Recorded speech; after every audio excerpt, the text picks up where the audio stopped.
Hello friends, good morning, जय हिंद। Welcome to the exam toppers. स्वागत है आप सभी का हमारे द एग्जाम टॉपर्स परिवार में। आरआरबी एनटीपीसी ग्रुप डी के लिए प्रीवियस ईयर के क्वेश्चनों की हम सीरीज चल रही है, जिसमें हम विगत वर्षों में पूछे गए प्रश्नों के बारे में चर्चा करते हैं और ये आगामी रेलवे के साथ साथ सभी प्रतियोगी परीक्षा, चाहे आपकी स्टेट पीसीएस हो, आपकी पुलिस आरक्षक, सब इंस्पेक्टर, एसएससी, जीडी, सभी एग्जाम्स की दृष्टि से भी काफ़ी महत्वपूर्ण है। तो आगे बढ़ने से पहले यदि आपने चैनल को सब्सक्राइब नहीं किया है तो सब्सक्राइब कर बेल आइकन को प्रेस कर लें, ताकि आपको लेटेस्ट वीडियोस के नोटिफिकेशन सबसे पहले मिल सकें। शुरू करते हैं पहले फैक्ट से। पहला फैक्ट है, भारत में अंतरिक्ष आयोग एवं अंतरिक्ष विभाग की स्थापना कब की गई थी? भारत में अंतरिक्ष आयोग एवं अंतरिक्ष विभाग की स्थापना कब की गई थी? तो 1972 में। कब? 1972 में भारत में अंतरिक्ष आयोग एवं अंतरिक्ष विभाग की स्थापना की गई थी। नेक्स्ट, पुरी। पुरी का हम सभी ने नाम सुना है। पुरी में क्या है दोस्तों? जगन्नाथ का मंदिर है। तो पुरी स्थित जगन्नाथ मंदिर को किसने बनवाया था, या कहें पुरी स्थित जगन्नाथ मंदिर की स्थापना किसने की थी, किसने बनवाया था? तो गंग वंश के शासकों ने ही पुरी स्थित जगन्नाथ मंदिर को बनवाया था। किसने? गंग वंश के शासकों ने। बांग्लादेश में गंगा नदी को किस नाम से जाना जाता है, या गंगा नदी को बांग्लादेश में क्या कहा जाता है?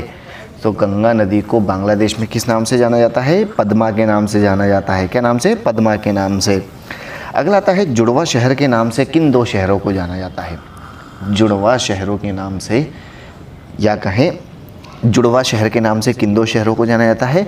तो हैदराबाद और सिकंदराबाद को जुड़वा शहर के नाम से जाना जाता है या कहा जाता है।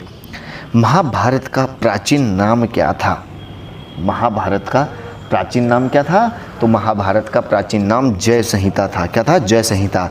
या कहें जय संहिता किस ग्रंथ का प्राचीन नाम रहा है? तो महाभारत का ही प्राचीन नाम जय संहिता था। और सबसे प्राचीन वेद कौन सा है?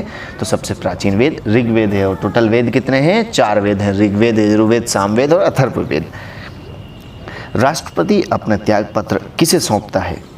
राष्ट्रपति अगर अपने पद से त्याग पत्र देना चाहे तो वह किसे अपना त्याग पत्र सौंपता है?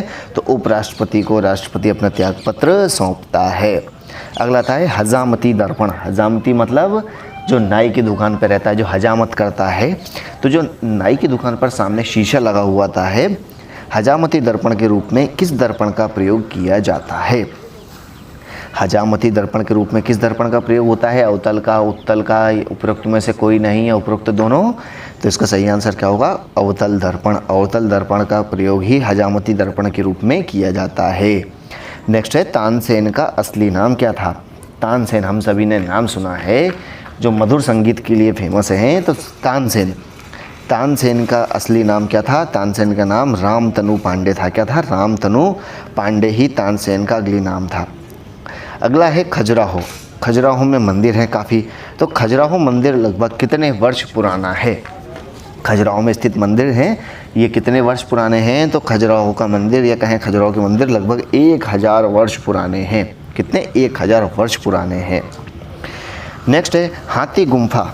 हाथी गुम्फा जो कि उड़ीसा राज्य में है। कहाँ है? उड़ीसा में है हाथी गुम्फा।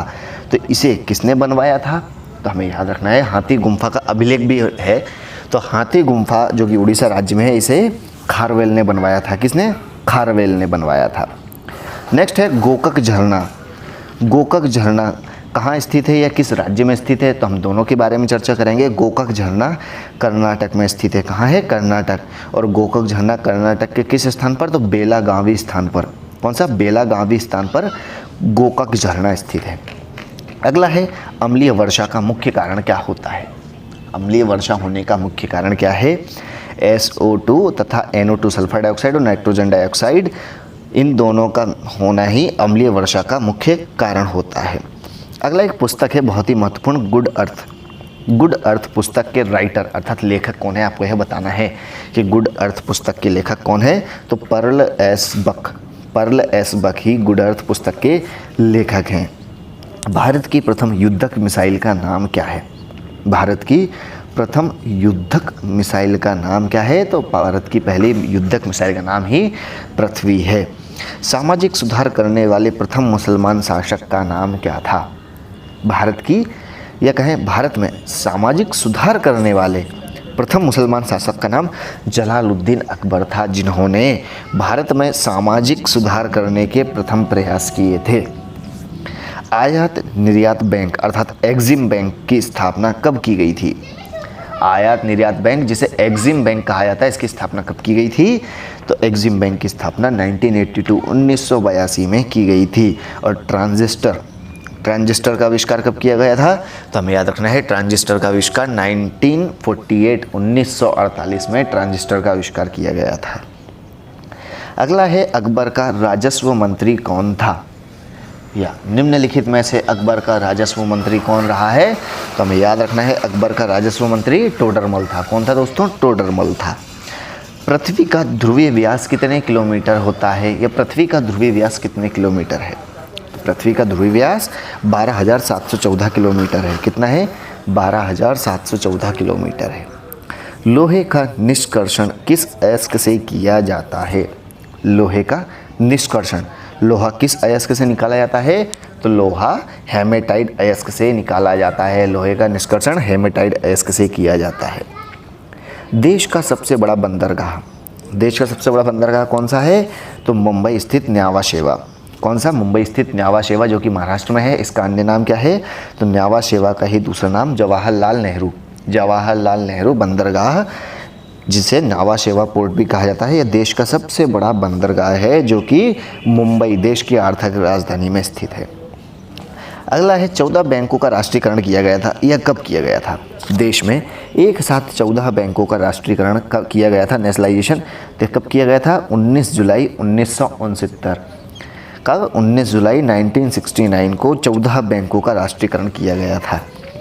संविधान सभा का गठन किस मिशन की सिफारिश पर और कब किया गया था? संविधान सभा का गठन किस मिशन? कैबिनेट मिशन की सिफारिश पर किया गया था। किसका? संविधान सभा का गठन कब किया गया था? 16 मई 1946 को। 1946 में कैबिनेट मिशन की सिफारिशों पर ही संविधान सभा का गठन किया गया था। भारत का प्रथम नागरिक कौन होता है? हम सभी को पता है कि भारत का प्रथम नागरिक कौन होता है। भारत के प्रथम नागरिक होने का दर्जा किसे? देश के राष्ट्रपति को दिया गया है। और ध्वनि को किस बल से मापा जाता है? तो ध्वनि को डेसिबल से मापा जाता है। किससे? डेसिबल से मापा जाता है। जैसे कि जब हम दूरी मापते हैं तो किलोमीटर मीटर में नापते हैं, उसी तरह से ध्वनि को डेसिबल में मापा जाता है। गुप्त वंश का संस्थापक किसे माना गया है? या गुप्त वंश का संस्थापक कौन था? गुप्त वंश का संस्थापक श्रीगुप्त था। कौन था? श्रीगुप्त। बांग्लादेश की मुद्रा का नाम टका है। क्या है? टका। अगला है, सिनेबार। सिनेबार किसका अयस्क है? तो सिनेबार पारा का अयस्क है। सिनेबार किसका अयस्क है? पारे का अयस्क है। करो या मरो का नारा किसने दिया था? गांधी जी ने दिया था। किसने दिया था? गांधी जी ने दिया था। दिल्ली भारत की राजधानी कब बनी थी? जैसा कि भारत की राजधानी पहले कलकत्ता थी, कलकत्ता से शिफ्ट करके इसे दिल्ली बनाई गई थी। तो दिल्ली देश की राजधानी कब बनाई गई थी? 1912। कब? 1912 में दिल्ली को देश की राजधानी बनाया गया था। मिट्टी के कटाव का मुख्य कारण क्या होता है? मिट्टी के कटाव के वैसे तो कई कारण होते हैं, लेकिन मिट्टी के कटाव का एक सबसे प्रमुख और मुख्य कारण जंगलों का कटना माना गया है। किसका? जंगलों का कटना माना गया है। अगला है, हेलबिड। हेलबिड का भव्य मंदिर किसके द्वारा स्थापित किया गया था? हेलबिड का एक काफ़ी प्रसिद्ध भव्य मंदिर है।